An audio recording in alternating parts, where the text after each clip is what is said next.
Hi, gymnastics moms. Is your gymnast a perfectionist? I always say, I don't know if gymnastics creates perfectionists or all perfectionists come to gymnastics, but either which way about it, perfectionism and gymnastics seem to go hand in hand. Hi, my name is Stacy. I'm here with Allie. Hi.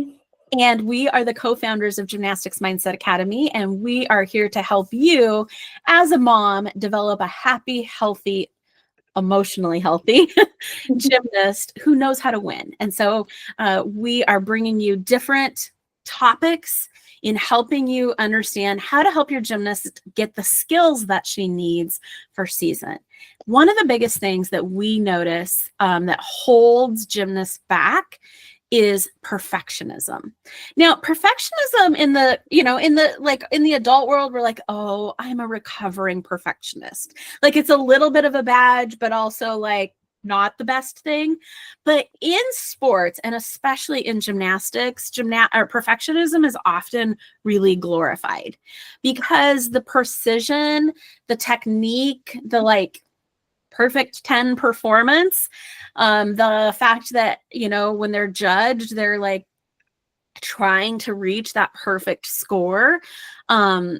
Perfectionism is really glorified in gymnastics. Like adults might say, oh, I'm a recovering perfectionist, not gymnasts. Gymnasts are like, I'm a perfectionist, and that's a good thing. And that's what's required to be a good gymnast. And the reality is that while perfectionism may push them to work harder, oftentimes it's actually what's getting in the way of their progress. So let's talk about why. At its core, perfectionism stems from the desire to meet high expectations, whether they're self-imposed or they're coming from others. And in gymnasts, it's often self-imposed.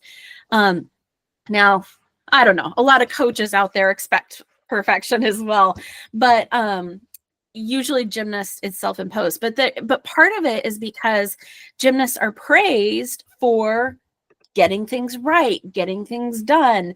They're praised for their commitment, for like their perseverance, for continuing to try again and again and again until they get it. They're praised for precision. They're praised for success. And when your kid is little, the things that they're praised for are what they learn as their way to, receive love, their way to receive care. And so gymnasts really tend to already be the personality where they want to get everything perfect and they want everybody to like them and they want everybody to be happy with them and they want everybody to think they're successful. And then that's the things that they get praised for. So it just keeps building it.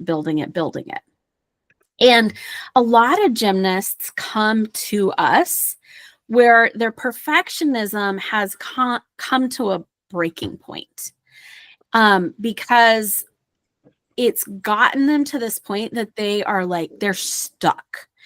And so the reason that they're stuck is because to make progress in anything that you need to do, you have to be able to make mistakes.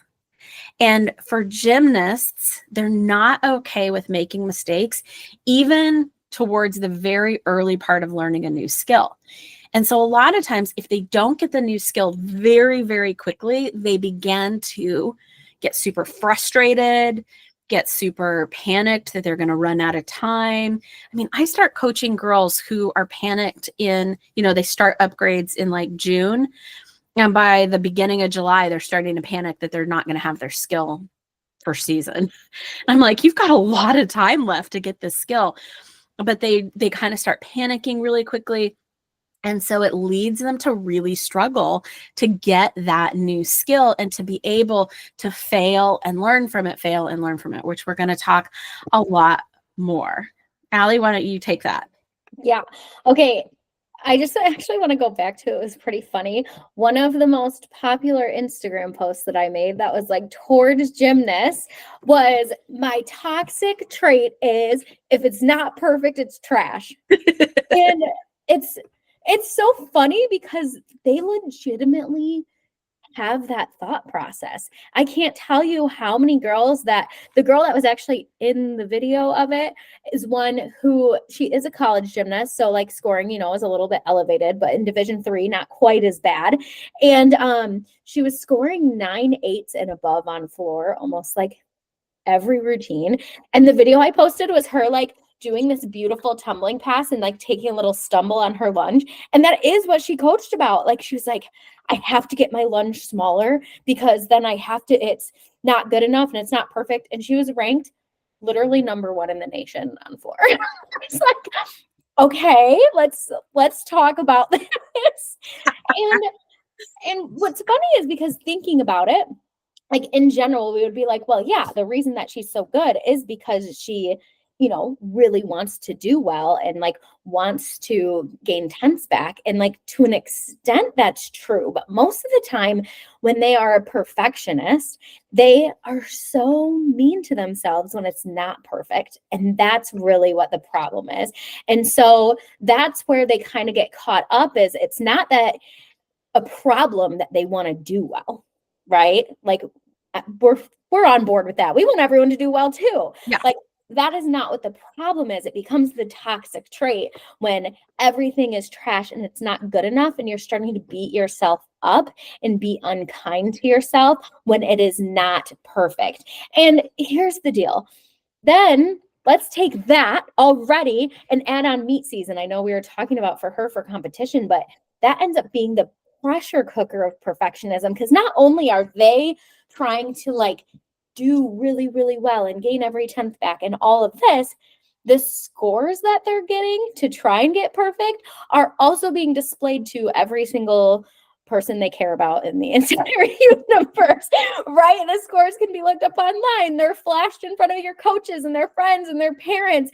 And so there's like this even bigger reason for them to feel that pressure and why it cooks and cooks and cooks during this season is because one, they want to do perfect because technically that's what the judges are doing and trying to see what's imperfect. And then two, the judges are displaying that for everybody to see, like how like giant billboards at most meets. Like, could you imagine in school if it's like your test grade, every test grade was like up on a giant billboard? Yeah, they like teachers would get shamed for the things that they do in gymnastics. So I just like to point that out. It's like, okay, so not only are they actually being judged on how imperfect they are, then that's getting flashed to everybody in the entire like stadium, and then they get ranked based on that. I mean, that's kind of a big deal, and that's the reason why it just continues to escalate. And judging isn't even like set in stone. It's based on what the judge sees and their opinions. And like it's supposed to be pretty like, but we all know there's hard judges and easy judges. And so then like their vision of reality is skewed. And so there's just this constant, if it's not perfect, it's trash. So this fear of failure. And then also if it's not perfect, every single person is going to see how imperfect it is. And then it's going to be flashed up for everyone to see. And that's where the pressure of being perfect just grows and grows and grows. And I do want to add too, in the nicest way, like us as coaches, I mean, that's our job too, right? Our job is to help you score as well as possible, right? As gymnastics physical coaches, mindset coaches too, we want that. But gymnastics physical coaches, it's easy to be like, you know, for them to get tough in this time period. But I mean, that's their goal, what they want. And so sometimes even them trying to help them gain tense back and stuff comes off as this like pressure of perfectionism. And so it just continues to grow and becomes a very big emotional toll on the gymnast. And Stacey's going to tell you a little more about that. Yeah. So, I mean, perfectionism is exhausting. Because I was coaching one of my girls this morning, and I was like, I know that you want to be perfect all the time. I want to be able to fly by flapping my little arms and get to wherever I want as soon as I can fly. The reality is I can't fly. And if I'm trying to like live in a world where I can, then I'm constantly disappointed and frustrated, and that's exhausting. And so whenever you're fighting against reality, you always lose. And that's what happens with gymnasts, is that they want to be perfect, but perfection isn't possible. And so, I was like, okay, let's even say you get a perfect 10 on a routine, but are you going to get a perfect 10 on every routine in every meet? Like, that's not a thing. Nobody does that. Even like Simone Biles, like the best gymnasts in the world, nobody does that. Nobody hits perfectly every single routine all meet season long. And so perfectionism isn't possible. And so trying to fight against reality, being perfect when you can't be, expecting yourself to be perfect when you can't be, is exhausting. And it takes a huge emotional toll. And a big part of the emotional toll is what Ali said. It's how they treat themselves. I always say, you can get away from your coach's voice. You can get away from your parents' voice, but you cannot get away from that voice inside your head that is like beating you up. And so a lot of the emotional toll is just on like how they're treating themselves around it. And here's one of the things I want to say. You can go after excellence from a different motivation than perfection. You can go after excellence with just like, I want to be excellent.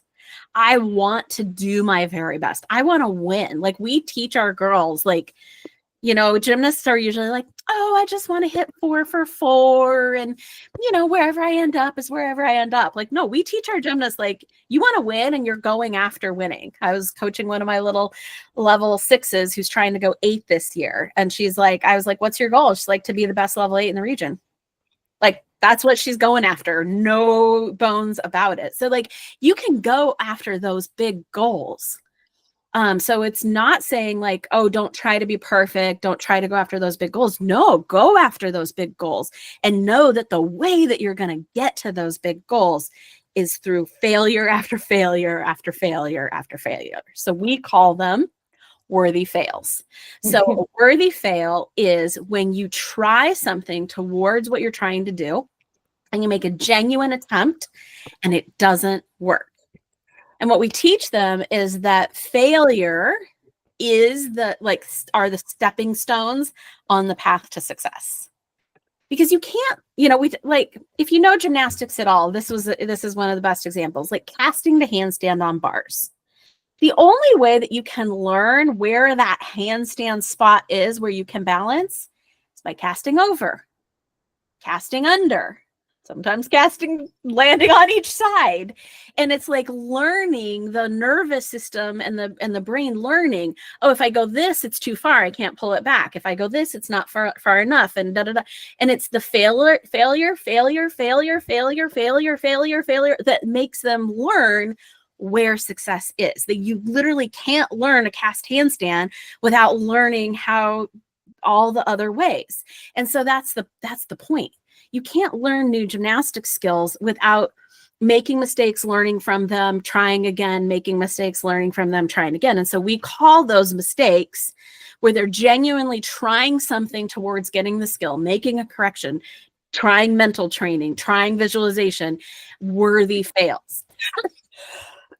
And we actually give them a challenge where it's like, all right, this month, I want 20 worthy fails. Keep track of them. So then it's like a celebration every single time you got one of your worthy fails, because you're trying to get those worthy fails in order to get the skill. Like, okay, well, let's say it's going to take you 40 worthy fails to get that new skill. How close are you? Have you done 20 of them?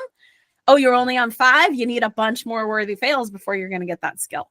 But we just try to reframe it from the way that failure is not problem. It's the process in order to get to where they want to get. Allie? Yeah, that's actually so funny that you use the example of a cast handstand, because, I was going to talk about perfection versus progress at this point, and how, like I said, we all want them to do well and make the progress and do the best that they can, which is striving towards perfectionism. But, how you treat yourself and everything matters. And I was actually coaching somebody today on cast handstands. of all things. And she was kind of at this point where she was like, oh, I feel like I'm just not going to get there.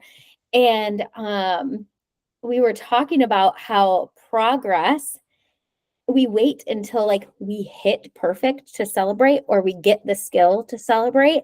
And like, it's so funny when you look at the progress, there's actually tons to celebrate. And so my example for this is like in competition season too, where if a girl is doing a flight series, I mean, maybe she gets straight legs for the first time ever, but then she wobbles. Like she's so frustrated that's still not perfect, but she made a huge change, a huge correction. That's progress in the right direction. Okay, so maybe next time she gets straight legs and still wobbles some, it's still not perfect, but that is progress. And so same with the whole cast handstand thing, where maybe she's not perfectly hitting her handstand every time. That's hard to do. That's like a whole skill in itself that takes a long time to figure out. Even college girls do hundreds of them a week. And so it's one of those things where like the progress of trying to get to perfect is what you need to be celebrating, because that is how you can continue to enjoy progress while striving for the greatness. And you can do that without the pressures of perfectionism. Striving to do better is never a problem. Celebrating that progress is going to get you to continue to want to do that in a positive manner, rather than the, oh, that wasn't perfect, it's trash. Even though you made 100 good corrections on it, just because that wasn't perfect yet doesn't mean you're not going to get to where you want to be. And so there's a big difference between celebrating progress, making progress, and reaching for big goals, and perfectionism. Yeah. And that's what I really want you to see, because people are like worried almost that they're not going to work hard if they're not a perfectionist. Like the gymnasts are like worried that they're not going to have high standards for themselves if they're not a perfectionist. And I'm like, that's just not true. It's about how you go about trying to reach those goals. Yeah. And usually at the heart of it, perfectionism is a coping mechanism for protection and fear. It's the fear people aren't going to like me, love me, respect me, think well of me. People are going to reject me if I'm not perfect, or if I do something wrong. So if I can just get everything right, then everyone will love me all the time.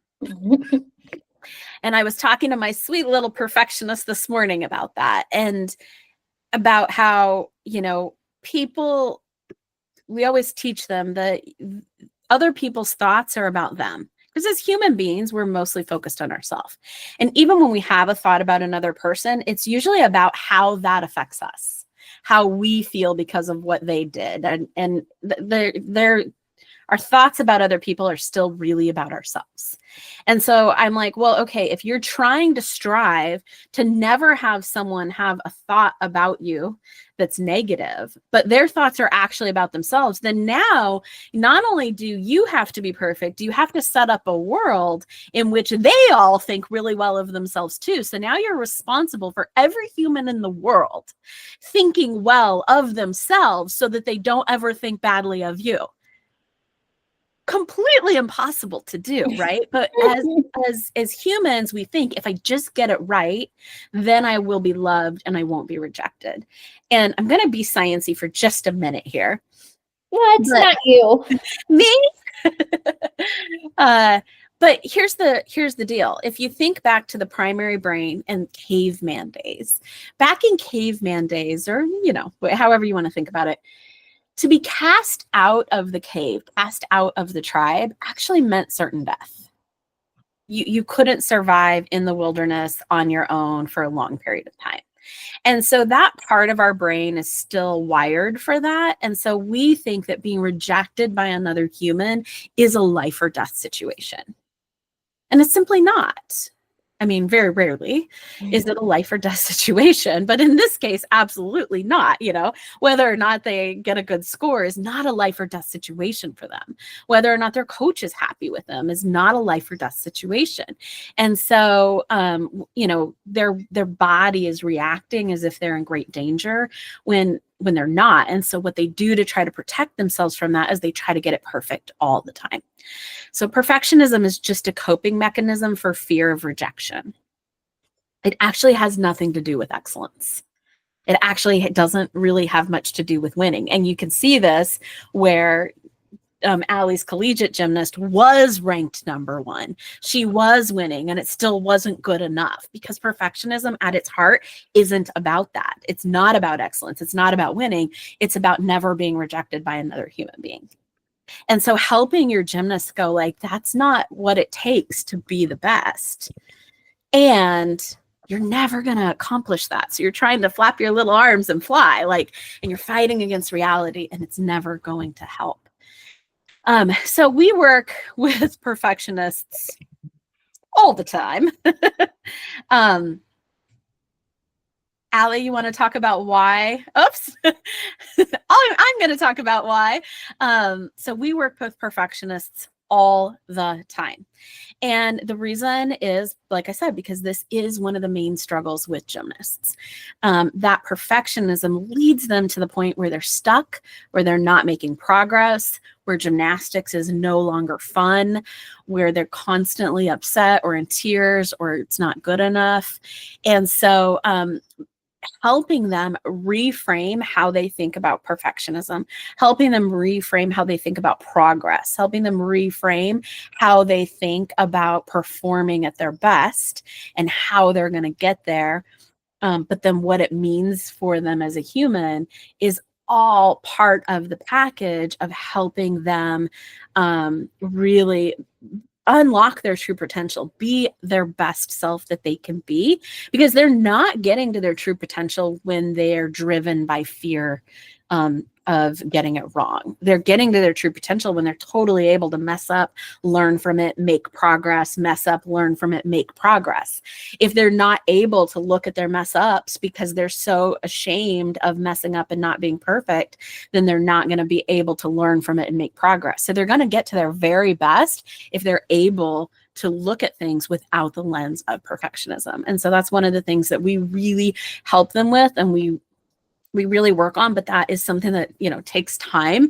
It's not a one-time kind of thing. So even if you're walking away from this and you're like, I'm not sure what to tell my gymnast about that, it's not really about like one thing. It's about again and again and again, helping them know that they are loved and they are valued and they are worthy as a human, no matter how their practice went, no matter if they got their skill, no matter if they got a good score or qualified to their meet. Like, you as parents, just, it may not feel like it makes a difference, but it does. Like, letting them know again and again and again they are loved, and this has absolutely nothing to do with how much you think of them as a good gymnast, with how much you love them, all of that. That's the main thing that you can do as a parent to help your perfectionist gymnast. But we also really help them inside of our program with that. So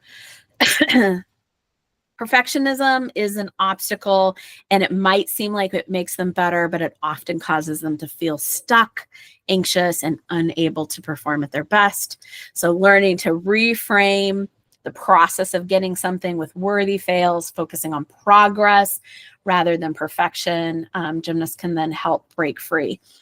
If you would love help with your gymnast, we would love to help her. We do private coaching, but the best place for you to get started with us is to watch our free training, how to unlock her full potential, and then join us from there. All right. Allie had to take a phone call, so I'm just going to sign off and say goodbye, and I'll see you next time.